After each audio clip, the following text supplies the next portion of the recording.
gamers, we are back with some more modern action here.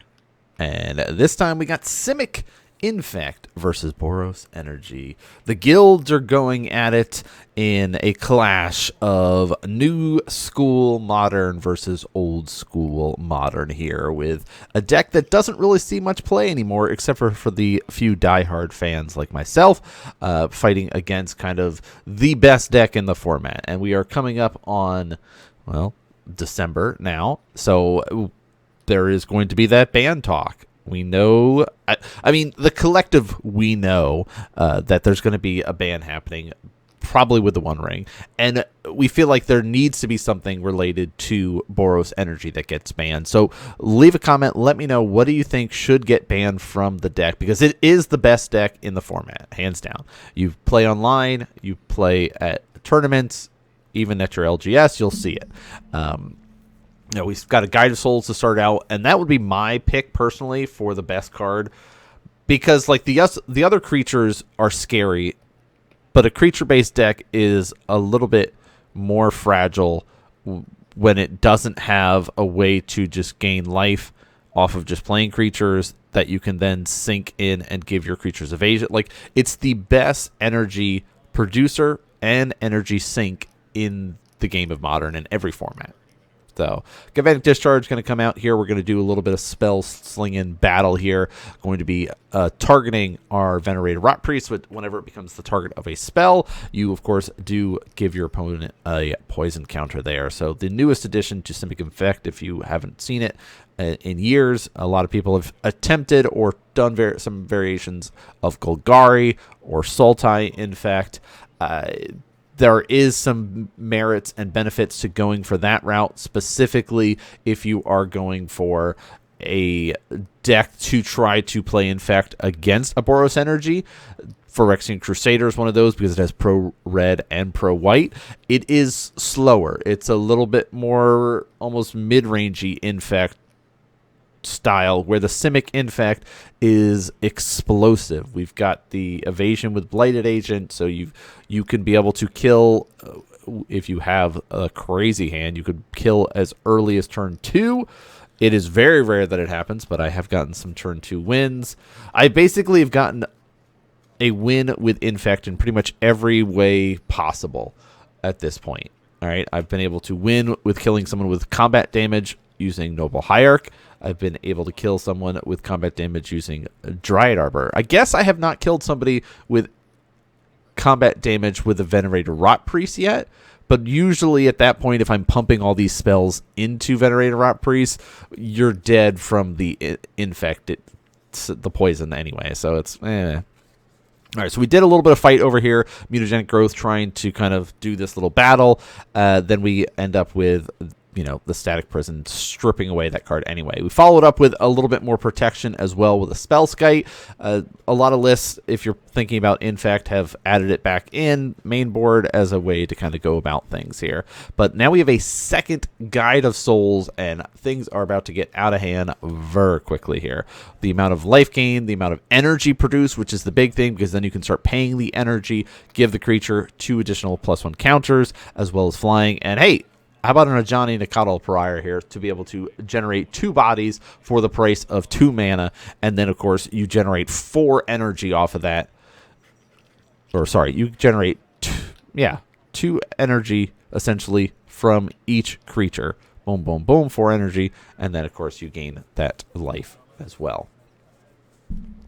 Combat, and we're swinging in here already. We pumped it up before, gave it a flying counter, gave it some extra damage with the +1 counters, and we're going to be able to have that debate and option of whether we could do it again. Now, Spellkite does have that ability to redirect, but doesn't really work out the way that you want if you attempted to redirect it, because it specifies target attacking creature. Spellskite is not an attacking creature. You could pay the life if you want, and it's not going to work out the way that you want in this instant here. Now, looking at the way that things are shaking up here, down to 7 life, lots of energy available, lots of creatures out here. The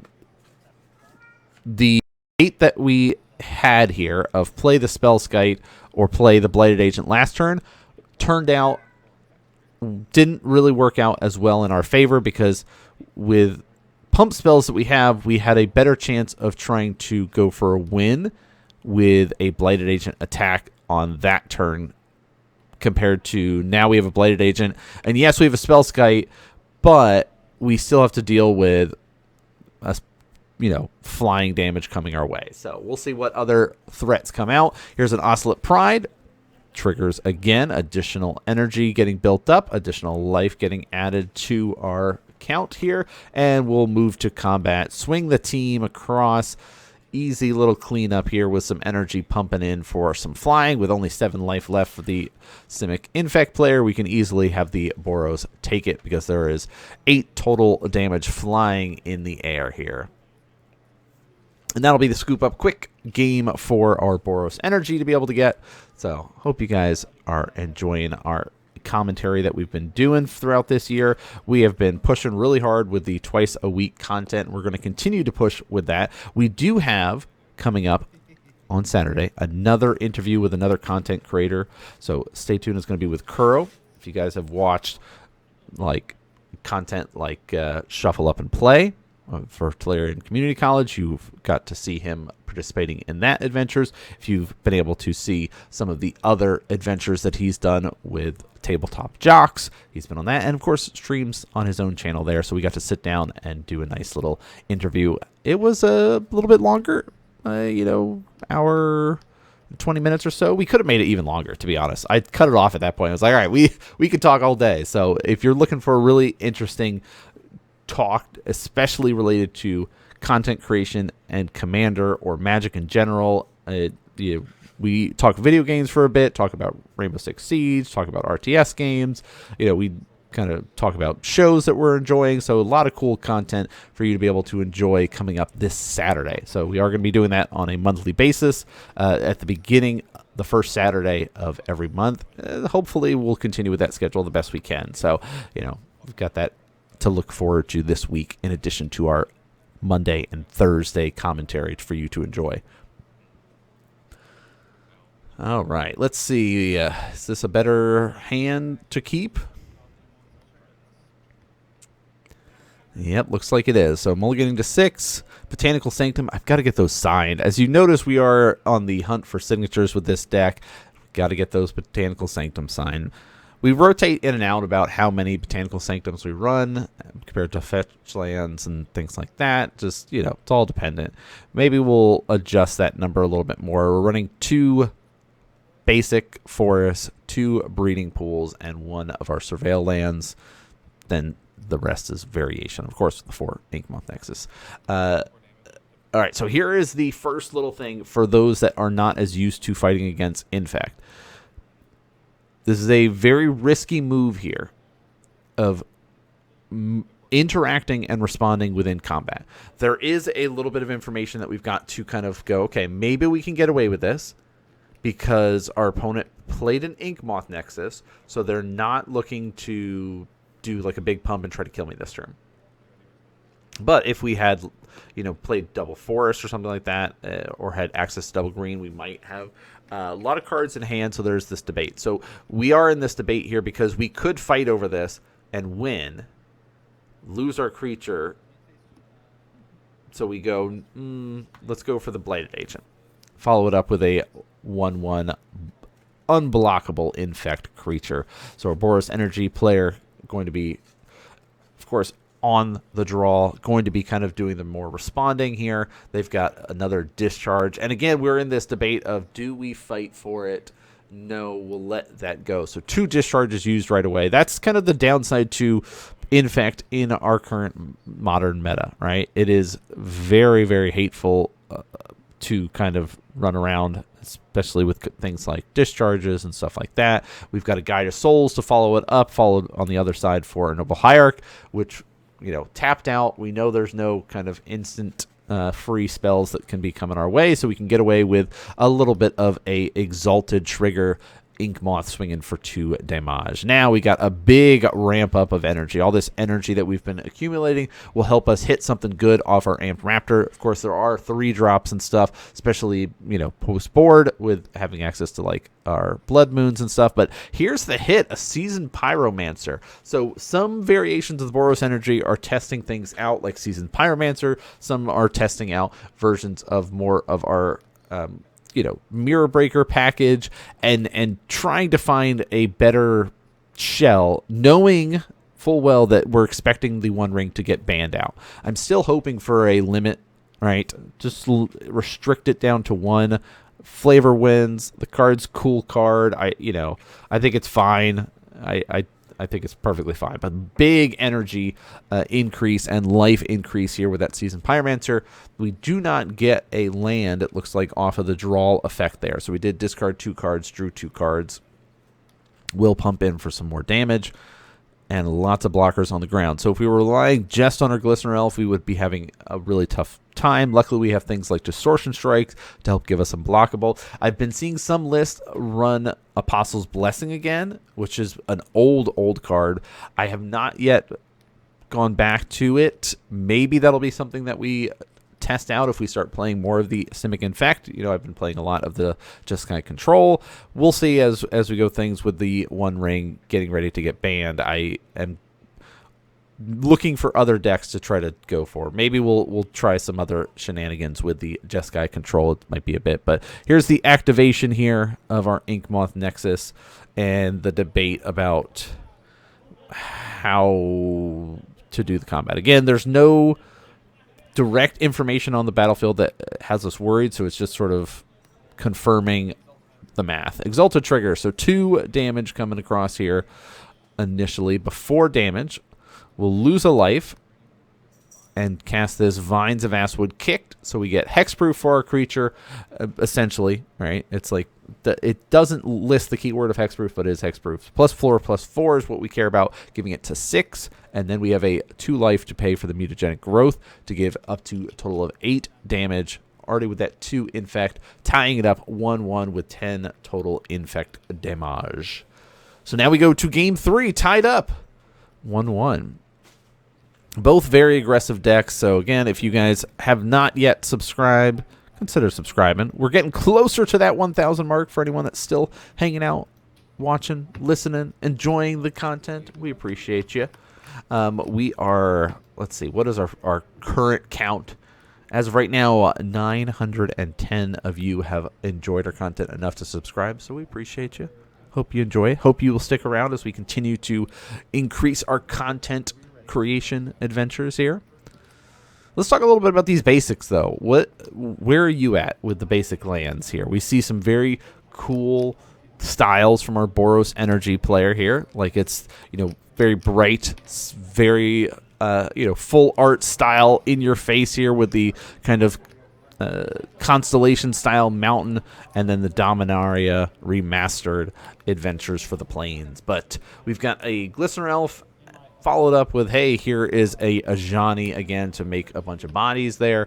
We've got another kind of Ink Moth and kind of going for, all right, we know that the Glistener Elf can't really get there on his own without, like, the use of Distortion Strike. Again, this is where maybe Apostle's Blessing comes in more hand than just kind of not, but we'll see. We'll see how it goes. Another basic here. This is also kind of that red flag for anybody that should be watching at home. If your opponent is exclusively playing basics, you're in this window of going, oh, there's a Blood Moon in their deck somewhere, and I need to kind of be aware of that. Goblin Bombardment comes out, which is really bad. So we go in this combat here. There's a lot of hemming and hawing. So one route is you sit here and you declare blockers on something. There's a 2-1 coming at you and a 1-2. In order to block the 1-2 and trade it off the way that you'd want to, you have to pump your creature. Doing that will force your opponent to then sacrifice the 2-1 with Goblin Bombardment, shooting your creature, and then getting the flip off of a Johnny anyway. So it's this debate this back and forth of whether or not we should do this. We still get the end results of we take 3 damage, and they still get the flip off here.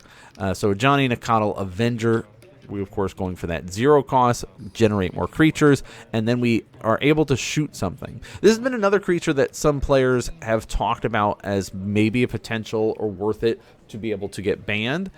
Johnny just so good, so efficient about generating threats. We do have a follow-up with Blade Agent, and the Pendlehaven actually is very relevant here. We get a little bit of sacrifice. We'll be able to try to fight over it. That also is giving our energy player the confirmation, okay, you've spent your green now to protect it here, so that means the cards in your hand is more or less, free stuff for me to be able to do stuff with. Hey, there's another Ajani. Which means, again, 2 mana for 2 bodies. Very powerful. So there's this window here of debate. Do we spend life and mutagenic growth? If we do, it saves us from the bombardment, but we're not protected against the Avenger, which is then 3 damage because there's 3 creatures out coming at Blighted Agent, which we go through and check. 4 cards left in hand. We have 5 cards in hand.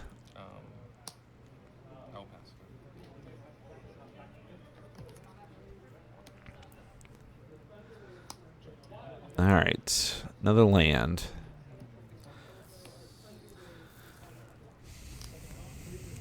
All right, so we think the way to think about this is there are 3 creatures out here. That's 3 targets of damage guaranteed that we have to fight through. So we need at least 3 pump spells to interact with our opponent. Essentially, we need 4 because we have to initiate our pump to start to kill our opponent.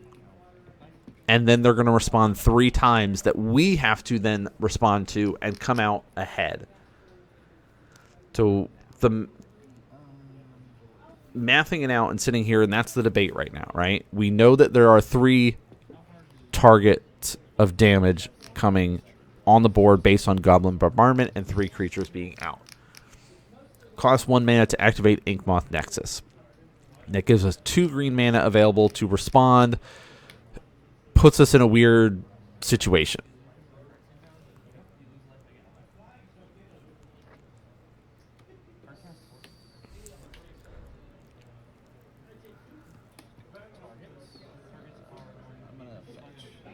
All right, we go for the fetch. Yeah, look at all these signed cards, and then you see the random Botanical Sanctum. There is the unsigned forest, because I really want that forest signed. I was running the unset Therese Nielsen one that was like a window. I really like the window border, but I'm not... there's that tough position of trying to separate the art from the artist, and I have a hard time doing that, so I've taken my signed forest out of the deck right now. But we see the activation, and we're going to we're going for it. Might. Give it +4/+4. There's the Ajani, 1 damage. So we're going to start the little sequence here. Bam, 2 life going for a mutagenic.